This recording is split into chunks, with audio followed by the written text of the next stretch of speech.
저희가 이렇게 소식하면 좋은 소식을 들을 수 있다고 알려드렸는데요. 그러니까 저도 고민이 되는 게 네. 그럼 지금부터 일일 일식 아니면 간헐적 단식 이런 거 유행인데 그런 걸 좀 해봐야 되나 하는 고민을 진지하게 하게 됐어요. 잠깐만요. 일단 소식이 좋다는 점은 많이 드시는 분들도 사실은 알고 계세요. 그쵸. 그렇지만 이게 어떻게 해야 되는지 자칫 잘못 소식하면 오히려 건강을 해칠 수도 있습니다. 그래서 소식을 시작하시기 전에 알아야 할 것들도 저희가 준비를 했거든요. 네. 첫 번째입니다. 소식은 무조건 적게 먹는 것이다. 일단 이 OX 문제로 준비를 해봤는데 무조건이 좀 걸리긴 하지만 그래도 적게 먹는 거 맞지 않나요? 그러게요. 적을 소 아닌가요? 정답은 X라고 할 수 있겠습니다. X요? 네. 그 많은 분들이 소식을 하면은 건강에 좋다라는 믿음 때문에 나이가 많은 분들도 그렇고 적은 분들도 그렇고 무조건 적게 먹는 것, 양을 적게 먹는 것을 위주로 생각을 하시는 경우가 있는데요. 네. 이렇게 골고루 식단을 갖추지 않고 양만 줄이게 되는 경우에는 오히려 약간 공복감을 느끼면서 폭식을 해서 요요 현상 같이 많이 먹게 될 수도 있고요. 영양소를 적재적시에 잘 먹지 못해서 빈혈이라든지 이런 것들 유발하는 영양 결핍을 발생시킬 수 있습니다. 따라서 우리 굉장히 건강하게 똑똑하게 영양소를 챙기면서 소식을 하는 방법을 알아봐야 하겠습니다. 화면을 보시면 각각 이렇게 각각 아침을 드신다고 생각을 했을 때요.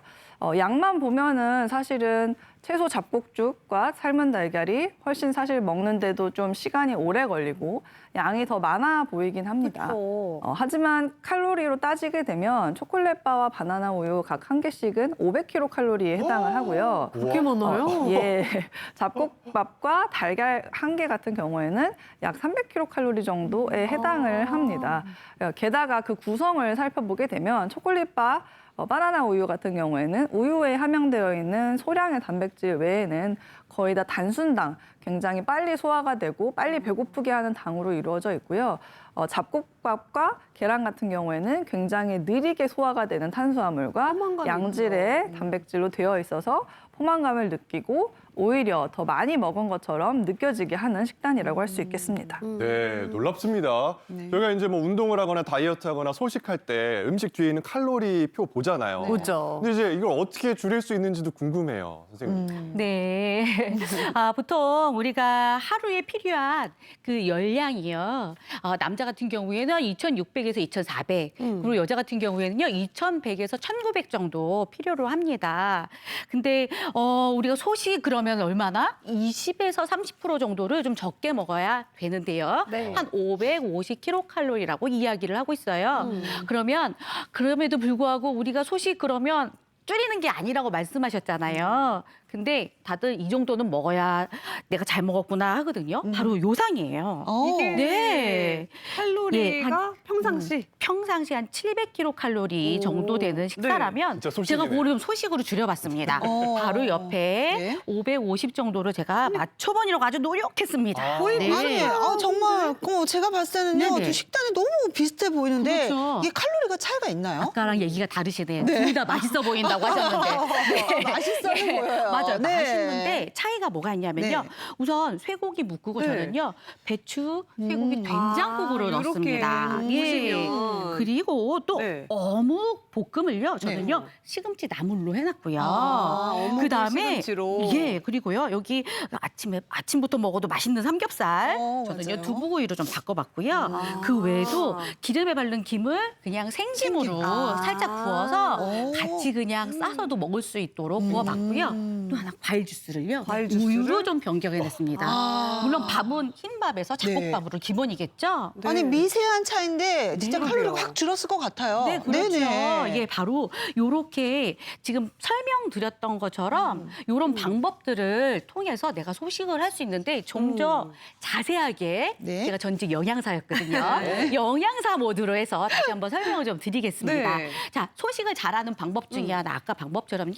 식이섬유를 많이 섭취하는 방법입니다. 맞아. 그래서 사과 껍질 그대로 드시는 게 아, 좋고요. 여기랑 차이가 여기는 예, 그렇죠. 껍질을 깎고 그다음에 여기 안 생으로 깎고. 그냥 먹고. 그렇죠. 네. 식이섬유를 위해서. 그렇죠. 이 식이섬유 오랫동안 장애에 머물게 되면요 포만감도 주고요. 또 장내 세균에게 유익균이 되기 때문에 장 활동도 아주 활발하게 만들어주는 네. 훌륭한 역할. 그 외에도 우리 채소가 갖고 있는 맞아요. 정말 미네랄이라든가 비타민들이 많기 때문에 식이섬유 꼭 섭취하셔야 되고요. 네. 두 번째로는 기름입니다.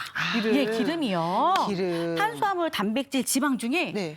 같은 양을 먹는데 2배의 칼로리를 갖고 아. 있어요. 그래서 웬만하면 기름을 좀 그래서 밖으로 이렇게 두부 같은 그리고 걸로 대신하시는 네. 그다음에 이거 있죠? 네. 주스. 여기 주스를 주스가 이게 단순당이잖아요. 네. 다 우리가 과일 즙 대신 네. 드르륵 갈아서 먹는 것도 좋은 방법이라고 말씀드릴 수 있을 것 같습니다. 네. 네, 아, 이렇게 해서 앞으로 먹으면 되겠네요. 네. 네, 감사합니다. 네, 좋습니다. 자, 맛있어 보여요, 계속해서 선생님.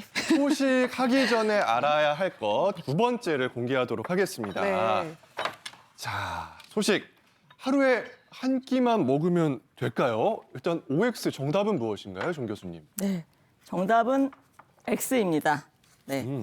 사실 뭐 소식 하루에 한 끼만 먹어도 된다라고 생각하시는 분들 있을 수도 있긴 하겠는데요. 저기 이제 여러 가지 연구들이 진행된 걸 좀 말씀을 드리겠습니다. 요즘 간헐적 단식 또는 시간 제한 식사 이런 것들이 많이 유행이 되고 있는데 이 간헐적 단식은 선생님 우리 여러분들이 알고 있는 것처럼 뭐 한 가지 방법만 있는 건 아니고요. 보통 세 가지 방법이 간단하게 있는데 하나는 이제 격일마다 하루는 굶고 하루는 먹고 이렇게 하는 것이고요. 두 번째는 일주일 동안 이틀은 굶고 그다음에 5일은 마음대로 먹는 거. 그리고 이제 마지막으로 제일 많이 권장하기도 하고 좀 쉬운 방법은 우리가 알고 있는 건강한 식사 시간처럼 하루에 한 8시간에서 15시간 동안에만 아침, 점심, 저녁을 먹고 나머지 기간에는 금식을 하는 그런 이제 세 가지 방법이 있습니다. 이렇게 세 가지 방법들에 대해서 다 이제 과체중 또는 비만한 환자들 대상으로 연구가 진행이 되었는데요. 한 8에서 12주 정도 이렇게 연구를 진행해 봤더니 세 가지 방법 모두 다 체중을 좀 감량하는 그런 효과가 있었고요. 이런 감량 효과는 결국 매일매일 소식하는 거랑 거의 비슷한 효과이기 때문에 특별히 더 효과가 많지는 않지만 사실 매일 계속 소식하기는 어려우니까 좀 이렇게 간헐적 단식으로 활용하는 것도 방법이 될 수 있겠습니다.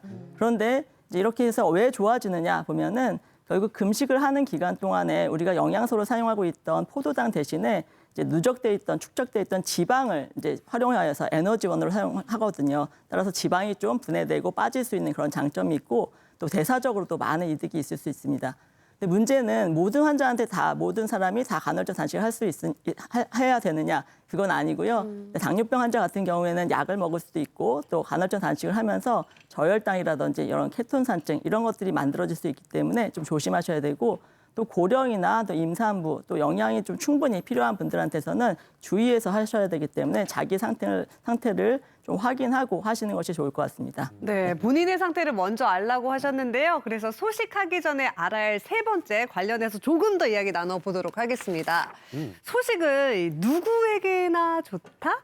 아니겠죠, 신 교수님? 예, 답은 X입니다. 보통 많은 분들한테는 소식이 좋은 거는 다 아는데요. 일부 주의해야 될 경우가 있는데 그런 것들에 대해서 한번 같이 좀 알아보도록 하겠습니다. 네. 첫 번째는 몸무게가 적으신 분들 있잖아요. 이런 분들은 가뜩이나 적은데 소식하게 되면 어떻게 되겠어요? 살이 더욱더 못 몸무게가 빠지죠. 감소하시겠죠. 그러니까 네. 이런 분들은 좀 조심해야 될 것 같고요. 그다음 우리가 위장관 기능이 안 좋을 때는 보통의 경우 위장관을 쉬게 해주잖아요. 그래서 이럴 때는 이렇게 우리가 부드러운 음식이라든가 죽 같은 걸 먹게 하거든요. 그러면서 쉬는 시간을 벌어주는데 이런 경우는 오히려 좋습니다. 소식하는 게. 그다음에 혈당이 들락달락한 사람들은 저희가 혈당 조절을 잘해보겠다라고 안 먹는다던가 소식하게 되면 오히려 저혈당에 빠지는 경우가 있습니다. 그리고 많은 분들이 이제 신장 질환이라던가 간 질환을 갖고 계시는데 이런 분들은 드시는 음식에서도 조금 제한이 됩니다. 특히 우리 간 같은 경우에서는 우리 몸에서 화학 공장이라 그러는데요. 이 간에서는 다양한 영양소가 합성이 되는데 이런 간 질환자라던가 신장 질환자 같은 경우에는 이런 합성이 제한되기 때문에 이런 분들 소식을 했을 때 있는 영양 결핍이 더욱더 악화될 수가 있습니다. 그리고 오늘 시청하시는 분들이 많은 분들이 이제 연세가 좀 있으신 어르신일 텐데요. 고령자라던가 병이 있으신 분들은 똑같이 음식을 먹어도 소화 흡수율이 떨어지게 됩니다. 그리고 이런 분들의 이용률도 떨어지기 때문에 이런 분들은 소식했었을 때 조금 문제가 있을 수 있기 때문에 주의를 요하게 됩니다. 선생님 그렇다면요. 지금 당장 소식을 하면 좋은 분들은 어떤 분들이 있을까요? 네, 우선 소식 같은 경우에는 체중 감량에 효과가 있기 때문에 약간 통통하시거나 뚱뚱하신 분들, 체중 감량을 했을 때 여러 가지 건강상의 이득을 볼 수 있는 분들에서 많이 도움이 될 수 있습니다. 네. 또한 두 번째로는 관절통이나 근육통, 두통에 시달리시는 분들 같은 경우에도 소식이 도움이 될 수가 있는데요.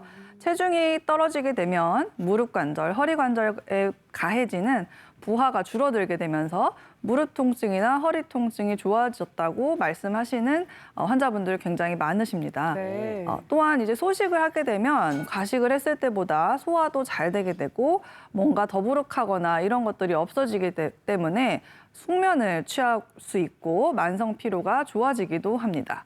아까 말씀드렸듯이 그 소식을 장기간 하게 되면 면역 기능이 좋아지기 때문에 감기나 독감을 자주 앓거나 뭐 독감 예방 접종을 맞았는데 독감에 걸린다든지 대상포진에 자주 걸리시는 분들, 상처가 오래 가시는 분들 같은 경우에는 면역력을 좋아지게 하기 위해서 건강한 소식을 실천해 볼 수 있습니다. 네. 또한 소식을 하게 되면 여러 가지 독소가 될 수 있는 약간 불필요한 영양소들의 섭취가 제한이 되기 때문에 변비나 잔병감, 방귀 냄새가 심하신 분들한테서 도움이 될 수 있고 건강한 식습관을 유지하게 되면서 피부나 머리카락, 손발톱에 푸석함이나 질병이 있는 분들도 도움이 될 수 있습니다. 네, 그런데 아무래도 소식하게 되면요, 덜 섭취하게 되니까 이 걱정하시는 분들도 굉장히 많거든요.